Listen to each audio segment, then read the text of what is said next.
Ah, Texas. 850 miles from Orange to El Paso, 900 miles from Brownsville to Texline, and thousands upon thousands of highways and dirt roads in the middle. Exploring Texas ain't no small vacation, friend. It's a lifetime endeavor.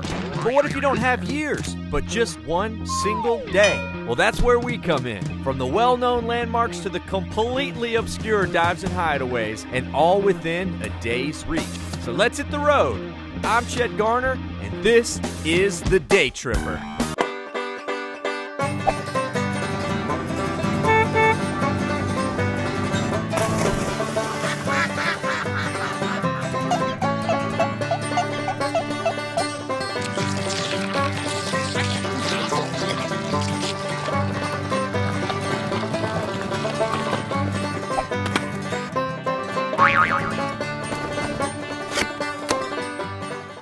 This episode was made for y'all with the help of our awesome partners. Check the caption for more info.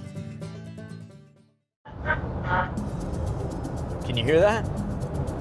It's the call of the islands. Yeah, sure, white sands and coconuts are nice, but they're too far away. You can save your Hawaii, South Pacific, Caribbean vacations for once in a lifetime. Today, we're headed to one of the best Texas islands, and it's only, you guessed it, a day trip away. It's Galveston, baby! Galveston! Galveston sits on the Texas coast about 1 hour southeast of Houston on Highway 45. Just enough time to set your clock to island time. Galveston is indeed an island, which means there are only two ways to get here: boat or bridge. I suppose you could swim here or canoe or parasail or... Anyway, crossing the water, however you do, puts that undeniable smell in the air that the coast is just around the corner. Of course, Galveston has way more than any day tripper could do in a day, but we'll give it the old island try. Starting with Seawall Boulevard, past the icons that make Galveston, Galveston.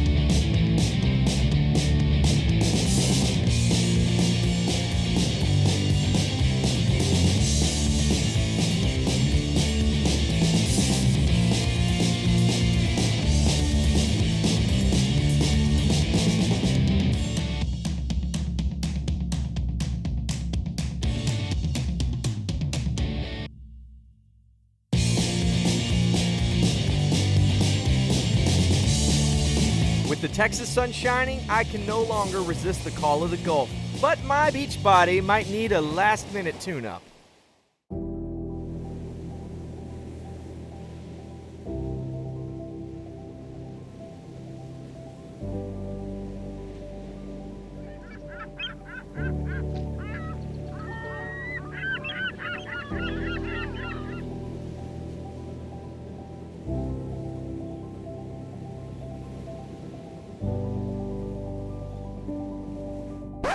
Okay, enough exercise.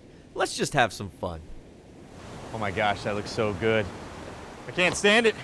Here, hold this. I'm going. Before we hit the beach, I decided to try my hand at a new sport. So I picked up a skimboard. Waxed up my new board. I have no idea how to do this.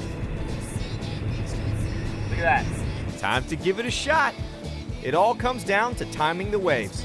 Too deep and the board just sinks. Too shallow and it simply grinds to a halt on the sand. But just right makes for one heck of a ride. You know, my first rides aren't half bad, but I'm getting progressively worse. I think I'm overthinking this.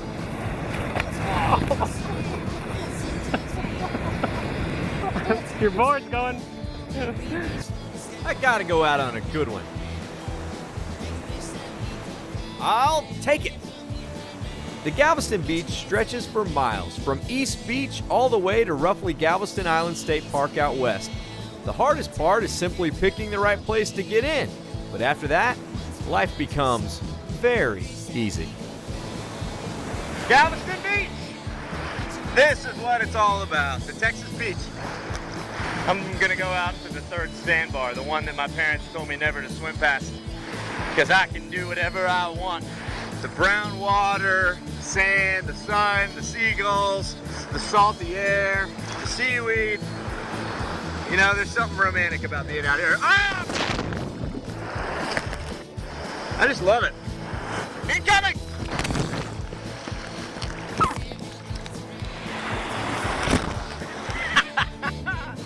I'm getting hammered.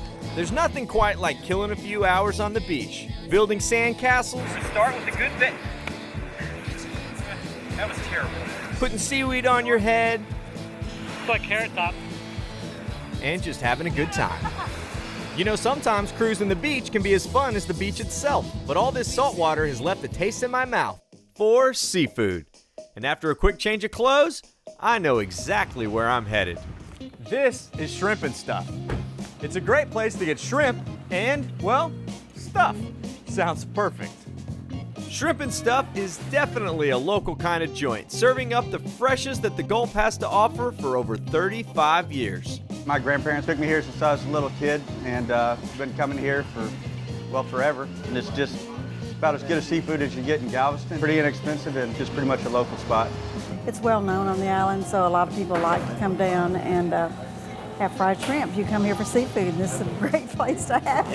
Yeah, definitely. The original family started in the seafood biz by selling fresh po' boys straight off the dock. And while the business is no longer on Fisherman's Wharf, freshness is still the motto that current BOI owner, that's Born on Island, Jeff Antonelli lives by. When I bought the place, I vowed not to change anything, and I haven't, because I grew up eating shrimp and stuff, and you know, my kids grew up eating shrimp and stuff, and all the locals, so it's you know, it is an institution. It's an island institution. Everything we serve is fresh seafood. We hand bread everything. This is coleslaw, which we make. We buy the cabbages, cut it up, everything. Like I say, we make everything ourselves. So the gumbo, we make it fresh just about every Wednesday morning. Tartar sauce, we make our tartar sauce fresh. Same with the red sauce and our remoulade sauce. Are you catching the theme here? Fresh seafood. We make it fresh. It's all fresh. And if you think freshness doesn't matter when it's fried, well then you haven't had Shrimp and Stuff. I'm the inheritor of 30 years of perfecting these recipes by Jim and Catherine. You can't save money on this stuff. You got to serve the best stuff, and you know, and we do, you know. Well, it's a recipe that works. They're good and bad weather. From BOI locals to faraway Texans, folks love this place. Time to taste the food that keeps them coming back. Oh, yes. So I got a po' boy with shrimp and stuff. Fried oysters, in fact, with lettuce, tomato, and then they serve two kinds of sauce, it's white and red, which translated means tartar sauce and cocktail sauce. So you got to kind of know the lingo when you step in here. And then you've got an oyster, shrimp, fried oyster, fried shrimp, fried oyster, fried shrimp, fried oyster, fried shrimp. Whew.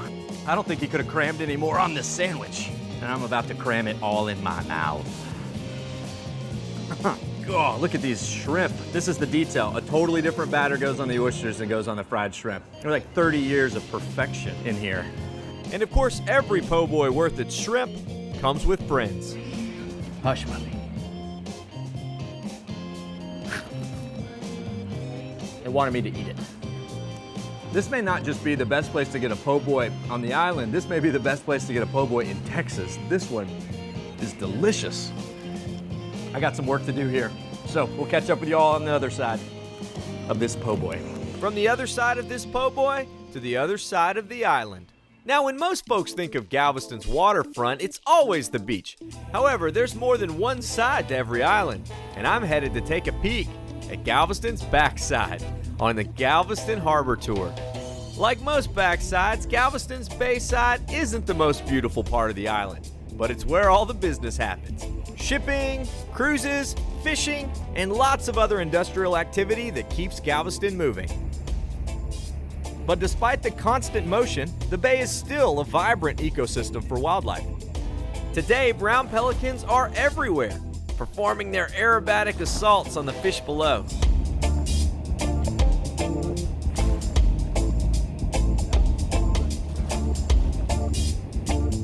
And if you're lucky, a bottlenose dolphin might swim your way.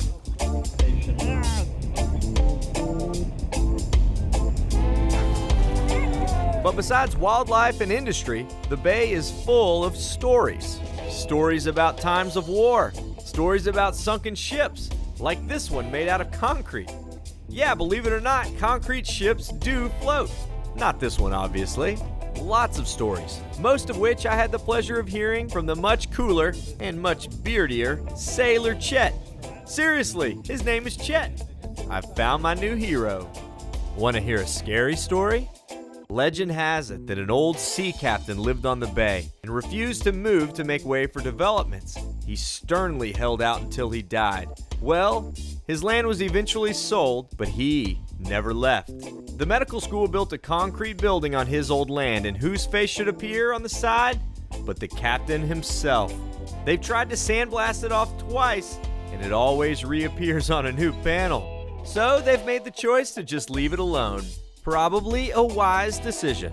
You see, even Galveston Bay has history, but it's time we look deeper into the history of Galveston Island. We now interrupt this programming to remind you to like and subscribe. Now back to the road. Galveston was originally an island of Karankawa and Akokisa Indians who lived off the island's fertile shores and swamps. Well, that gave way to European influence and the rule of pirate Jean Lafitte, a wily buccaneer who came to Galveston as a Spanish spy following years of smuggling in southern Louisiana. He quickly took charge of the city, building brand new homes that he eventually burned to the ground when he fled. The remnants of Lafitte's Maison Rouge mansion are all that's left. Well, that and his still unfound buried treasure, of course. Lafitte's departure ushered in the Galveston Golden Era as a bustling port for sailors and immigrants, giving Galveston the economy it needed to thrive. Remnants from this era are still all around town. That is, the ones that survived the Great Storm. On September 8, 1900, a hurricane of incredible magnitude hit Galveston. An estimated 15-foot storm swell, 140-mile-per-hour winds, and no prior warning. It killed an estimated 6,000 men, women, and children and remains the deadliest natural disaster in U.S. history. In the years following the storm, Galveston constructed its iconic seawall to protect its city. However, Galveston has still taken its share of punches. Most recently, 2008's Ike, which brought devastating wind, rain, and floodwater, sinking the historic Strand District under as much as 12 feet of water. However, Galveston people have always been resilient, and 2008 only proved it once again. For instance, rather than mourn the loss of century-old trees in the historic district, residents used the stumps to create artwork.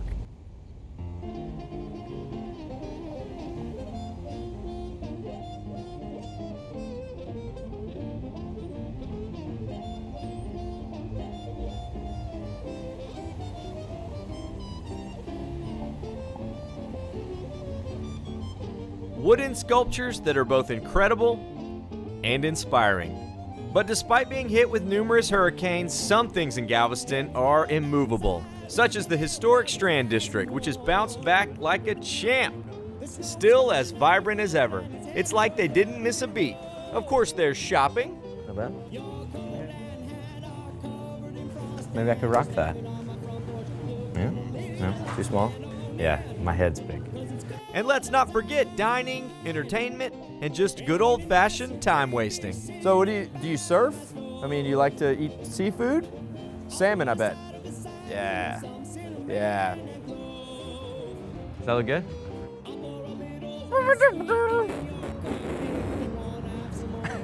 So what are you selling today? Truffles? Oh, that's your name. So what are you selling today, Truffles?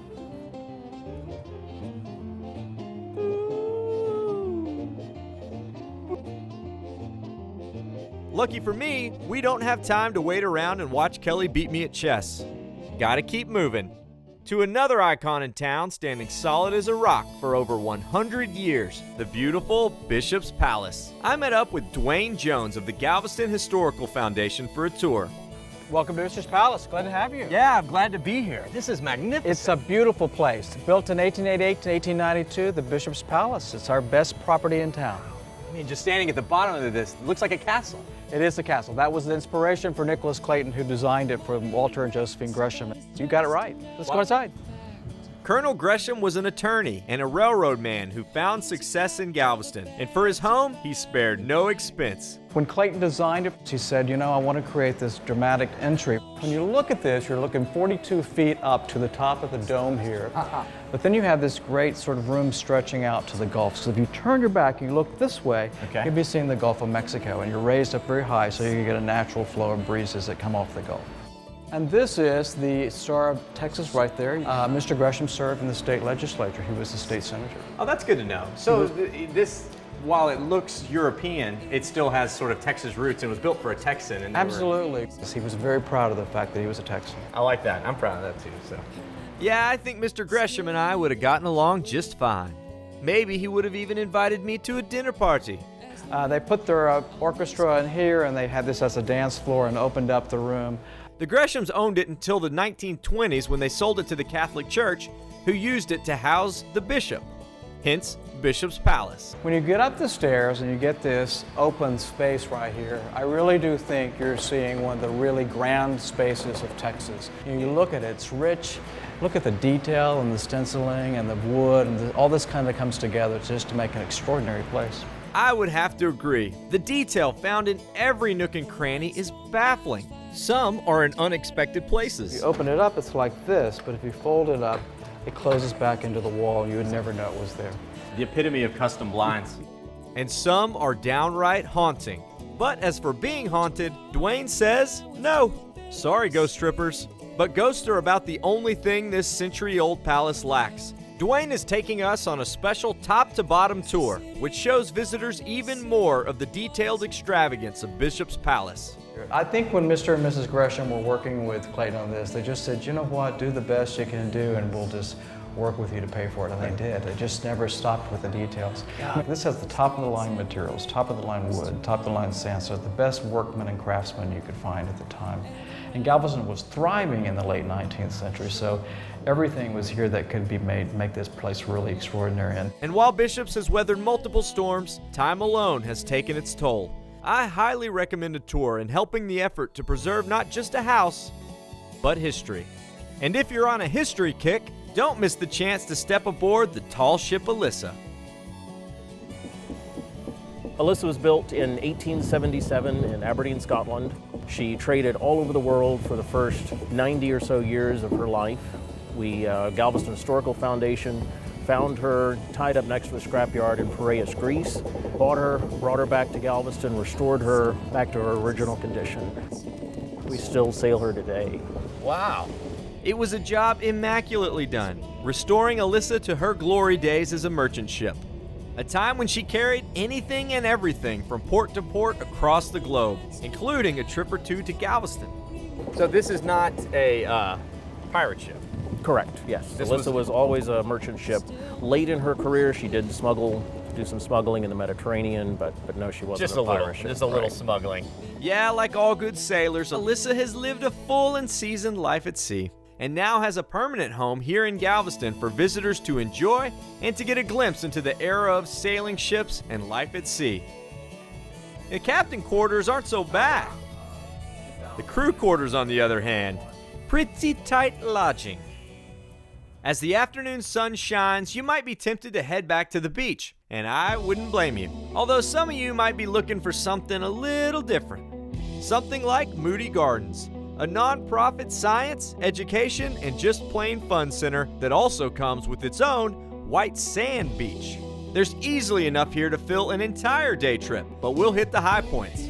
Starting with its state-of-the-art aquarium, offering an up-close and personal look at some diverse animals of the sea.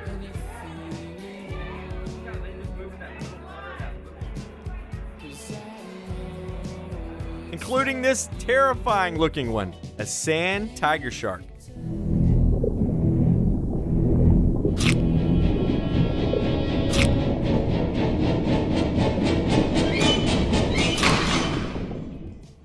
There's also a penguin exhibit and a sea lion exhibit, where stopping for just a couple minutes can easily turn into an hour just watching these guys be cool, doing penguin stuff and sea lion stuff. Oh, to live under the sea with all the animals. Jump out of the ocean and into the rainforest. in Moody Gardens' 10-story rainforest pyramid that recently received a $25 million makeover. They have all the plants that you would find in a rainforest, and it's humid like it would be in a rainforest. The rainforest exhibit has over 1,000 species of plants. I think I saw this thing on Avatar.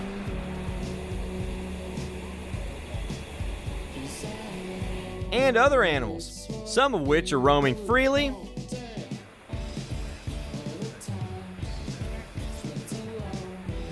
others which are safely behind glass, thankfully.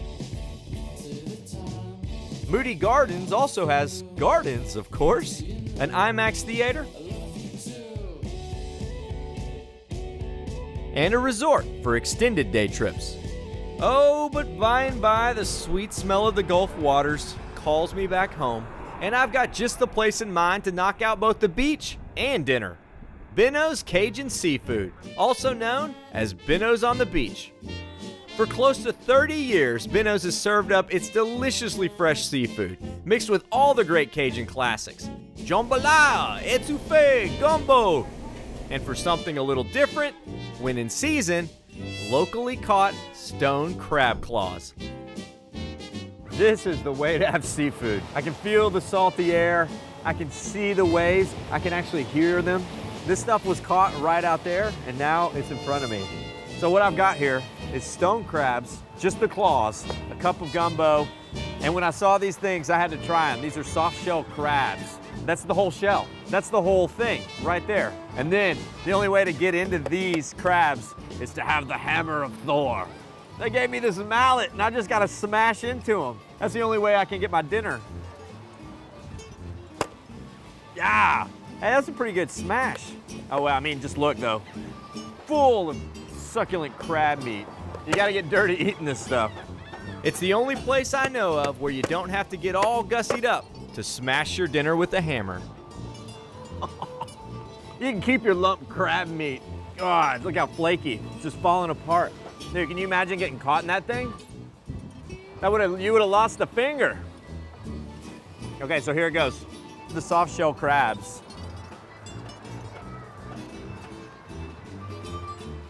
That's good.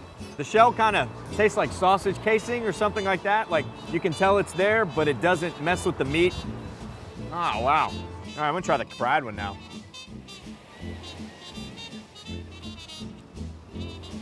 I can't believe you can eat them this way.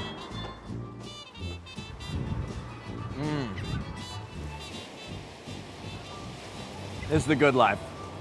After a day like that, how could it not be? We coasted to the Texas coast, and from the heights of its buildings to the depths of its seas and its history, Galveston is the kind of place only a state like Texas could dream up. Well, it looks like this day is just about done, and I got a lot of crabs left to crack open. So, I'll see all y'all out on the road. Bye con Dios, amigos. Look at this. Downtown Galveston is actually one of the few places where you can actually have an open container on the street. Actually? Yeah. A little known fact, Galveston is actually one of the few places in Texas where you can actually have an open container on the street. Double actually. Did you know? Hi! Looks pretty funny though, doesn't it? Kind of looks like actual hair.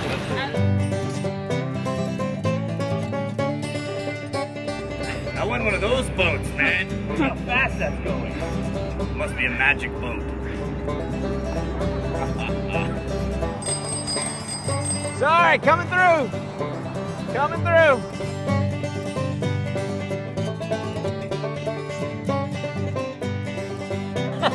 Okay, fine. All right, okay. Come on, you're ruining my show. Who's working the camera? Come on, Nate. Well, I guess I need fudge for the whole crew, or else these guys won't do their work. Where'd it get? We're close, right, crew? Oh, God.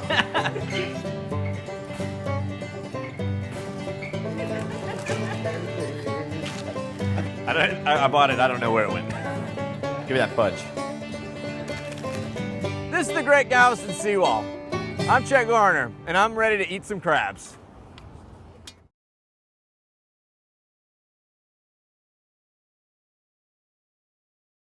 Howdy, y'all. Follow along with my adventures at Daytripper on Instagram and at the Daytripper TV on Facebook and YouTube. Or head to thedaytripper.com for travel guides, past episodes, and info on our mobile app and Team Daytripper. This episode was made for y'all with the help of our awesome partners. Check the caption for more info. Howdy, y'all. Chet the Daytripper here. Thanks so much for tripping with us. Remember, while you're here, like this video, subscribe to our channel so that we can stay out there on the road and keep on tripping. Did we miss anything in this town? Leave us a comment, let us know. We love finding out about new stops with all of your tips. And if you love Epic Texas Day Trips, remember to check our channel. We got a lot of them on there. Also, don't forget, if you want some sweet Daytripper merch or another cool Texas-made product, come see us in Georgetown at the Daytripper World Headquarters. You can also shop online if you check the link down there in the caption. All right, y'all. Bye con Dios, amigos.